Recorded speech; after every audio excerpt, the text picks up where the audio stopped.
Hi welcome to Mahanagar. నేను మీ మనోజ్. పిఠాపురంలో ఒక ప్రత్యేక పరిస్థితి ఏర్పడింది. ఒకప్పుడు పిఠాపురం అంటే పవన్ కళ్యాణ్ వెళ్ళాడు, అక్కడ గెలిచాడు, ఆయనకి వర్మ సపోర్ట్ ఉండింది.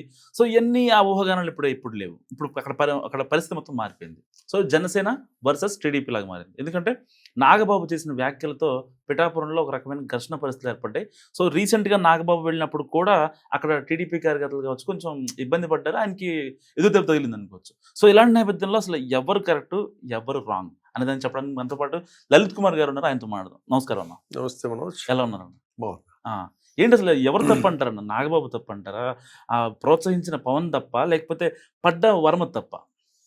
అంటే ఇక్కడ ఆ రోజు పీఠాపురం పవన్ కళ్యాణ్కి సీటు కేటాయించే విషయంలో పొత్తు ధర్మంలో భాగంగా యాక్చువల్గా అది వర్మకు వచ్చే సీట్ అయినప్పటికీ, అభ్యర్థి అయినప్పటికీ అవును. పొత్తులో భాగంగా ఆ ఈక్వేషన్స్లో జనసేనకి ఇద్దాము అనే ఉద్దేశంతో పీఠాపురాన్ని పవన్ కళ్యాణ్కని చేశారు. పవన్ కళ్యాణ్ గెలిపించుకురండి అనేసి కూడా చంద్రబాబు నాయుడు గారు కన్విన్స్ చేసి పంపించారు.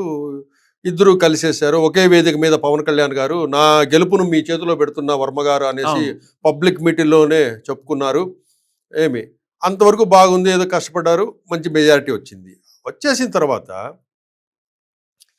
వీళ్ళ రాజకీయాల్లో సహజంగా ఏవైతే లక్షణాలు ఉంటాయో, రాజకీయ నాయకుల్లో సహజమైన లక్షణాలు ఏ విధంగా అయితే ఉంటాయో, పవన్ కళ్యాణ్లో కూడా అవే లక్షణాలు కనబడుతున్నాయి అనిపిస్తుంది. అంటే వీళ్ళ ఉద్దేశం ఏంటంటే పవన్ కళ్యాణ్ నాగబాబు వచ్చేసి పీఠాపురంలో వర్మ అనే వ్యక్తి ఉండకూడదు, పీఠాపురంలో వర్మ అనే వ్యక్తి నాశనం అయిపోవాలి, పీఠాపురంలో వర్మకు ఇంకా రాజకీయ భవిష్యత్తే ఉండకూడదు అనే విధంగా వీళ్ళు వ్యవహరిస్తూ ఉన్నారు. రీసెంట్గా జనసేన ఆవిర్భావ సభ జరిగినప్పుడు నాగబాబు గారు ఏం చేశారు, కర్మ అనేసి ఒక గెలుపు తనదనుకుంటున్నారు, అది పీఠాపురం ప్రజలది, పవన్ కళ్యాణ్ జనసేన పార్టీది, అది ఎవరిది లేదు, అట్లా అని ఎవరన్నా అనుకుంటే అది వాళ్ళ కర్మ అన్నాడు అని ఇండైరెక్ట్గా రెచ్చగొట్టాడు. ఇక్కడ వర్మ అనే వ్యక్తి చిన్న వ్యక్తి ఏం కాదు కదా, ఇండిపెండెంట్ గెలిచాడు. ఆయన ఇండిపెండెంట్ గెలిచాడు, మంచి క్యాడర్ ఉన్నవాడు, చిన్న వ్యక్తి ఏం కాదు కదా. మీరంతా చులకన చేసి మాట్లాడితే వాళ్ళు లోకల్, మీరు నాన్ లోకల్. ఇప్పుడు ఒకటి చెప్తాను మనోజ్, ఇదే పవన్ కళ్యాణ్ గాజువాక భీమవరంలో ఓడిపోయాడా? మళ్ళీ తిరిగి ఆ రెండిట్లో ఏదో ఒక చోట ఎందుకు పోటీ చేయలేదు? మళ్ళీ ఆ వేవ్ కొంచెం భయపడ్డాడు అని చెప్పొచ్చు. ఎందుకు పోటీ చేయలేదు? నెక్స్ట్ ఇదే లోకేష్ మంగళగిరిలో ఓడిపోయాడు.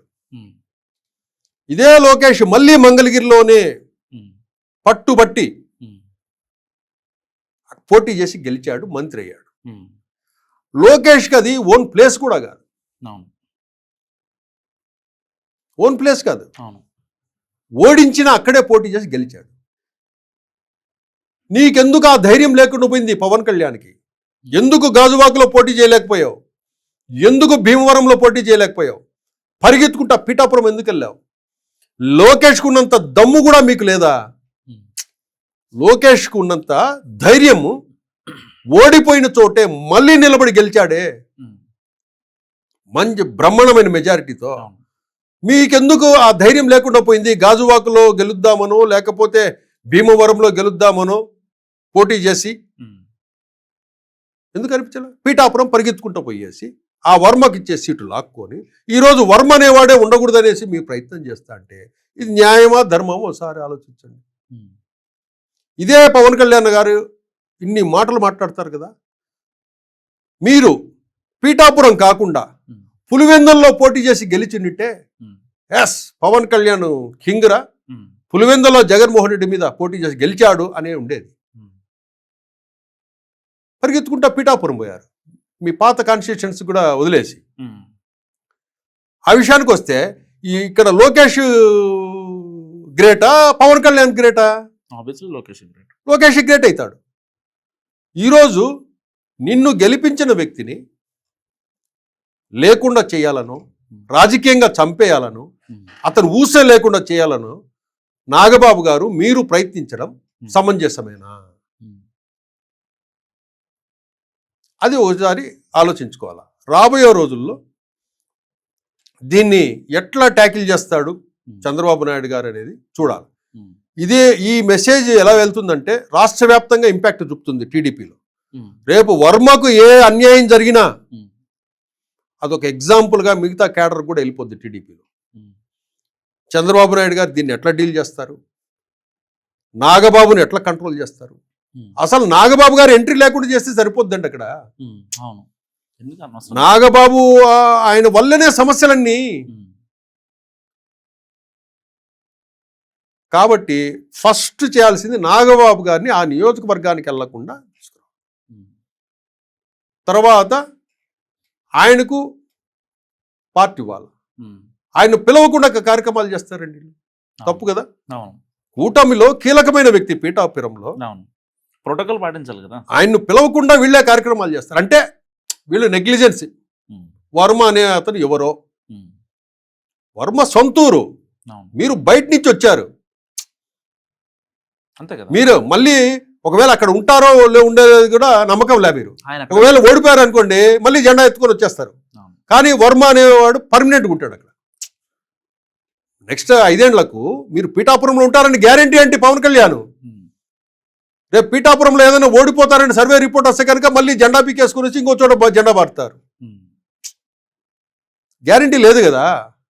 అట్లని ఏది అహంకారంతో మీకు ఇందాకే చెప్పా, జగన్మోహన్ రెడ్డికి 151 వచ్చాయి, 11 వచ్చాయి, నీకు 21 వచ్చాయి.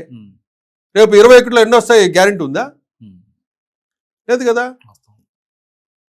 కాబట్టి ఏది కూడా మీరు పీఠాపురంలో ఏం చేసినా కూడా అది వర్మకే సింపతి అవుతుంది తప్పితే మీకు డ్యామేజ్ అవుతుంది తప్పితే వర్మకి ఇవ్వాల్సిన ప్రయారిటీ వర్మకి గౌరవం ఇవ్వాలా.